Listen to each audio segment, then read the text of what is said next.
Magandang umaga mga kababayan, Biker Adventure YouTube channel. Andito na naman tayo mga kababayan sa aking munting YouTube channel.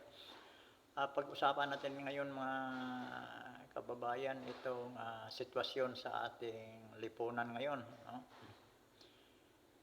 Sa ngayon, nangangamba ng ating mga kababayan at medyo hindi na safety ang ngayon, publiko. Sa panahon ngayon mga kababayan, natatakot na ang sambayan ng Pilipino dahil sa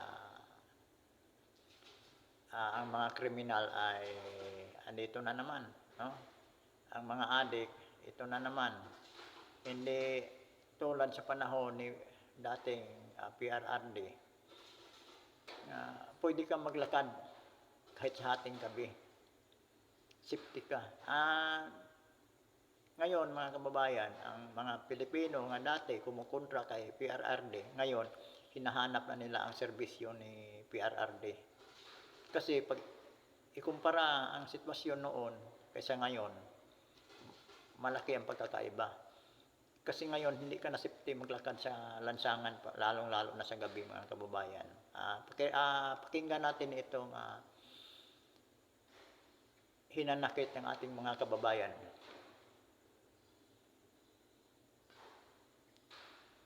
Si Aling Nida, matagal nang nagtitinda ng mga kakanin at tusok-tusok sa isang pwesto sa Quezon City. Kung dati anya, wala siyang problema sa kanyang seguridad kahit inaabot siya ng madaling araw sa pagbabantay sa maliit na negosyo. Ngunit ngayon, kahit maliit na kita, kailangan niyang magsara ng maaga at iwasan ang paglabas ng 10 oras ng gabi dahil sa dami ng mga naglipa ng adik at masasamang loob sa paligid. Para sa akin, sir, hindi po. Dahil Kasi base na rin po sa social media at saka sa TV, marami pong mga nangyayaring krimen. Para sa akin lang po yun Para sa akin hindi safety yung panahon ngayon. Hindi po katulad nung nakaraang, alam na natin yun, na medyo may takot yung mga taong, mga masasamaan loob. Ngayon po kasi parang hindi po sila nasisindak ngayon sa namumuno sa atin.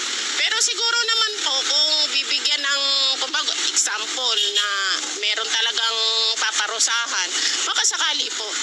Habang si Aling Nika naman may kaparehong saloobin sa pamahalaan, tila wala na raw takot ang mga kriminal sa panahon ngayon. Ligtas ka sa panahon natin? Hindi po. Bakit? Kasi mas lalong dumami yung ngayon snatcher, mamamatay tao. Dumami yung mga ngayon, krimen tulad ng yung nangyari doon sa Joyride. Diba? Yung sinaksak. Hindi tayo safe ngayon. Nakakatakot.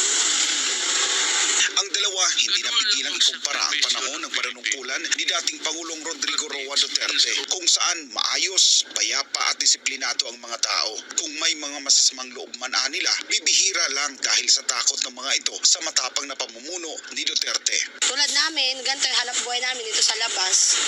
Kaya hindi na kami nagpapabot ng gabi. Kasi uso ngayon yung mga mga saksak gang. Pero Noon hindi. Kahit na, example natin yung sa Tondo, Manila. Sabi ng mga doon, mga nagkakarne sa palengke, noon, pwede kang, kahit nakaalas ka, pwede kang maglakad. Pwede mo suotin. Kasi wala nang krimen sa paligid. Baga, nangingilag yung mga kapwa natin Pilipino. Ngayon, hindi na pwede. Kasi pag nagsuot ka ngayon ng alahas, sigurado mamaya mahahablot na.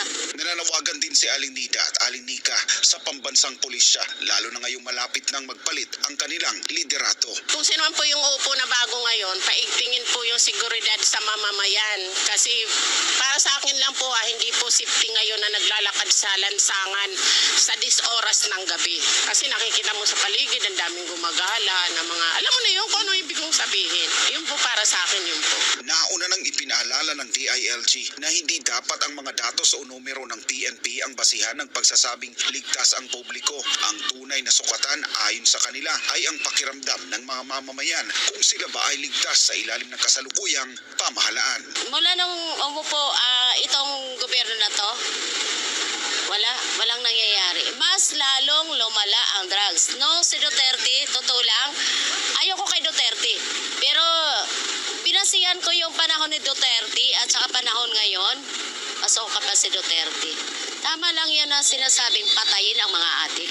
Totoo kasi wala silang naidudulot na maganda sa atin eh.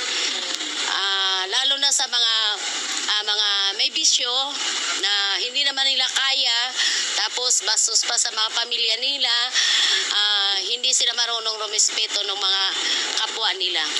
Para sa Diyos at sa Pilipinas kong mahal, nag-uulat Paul Monte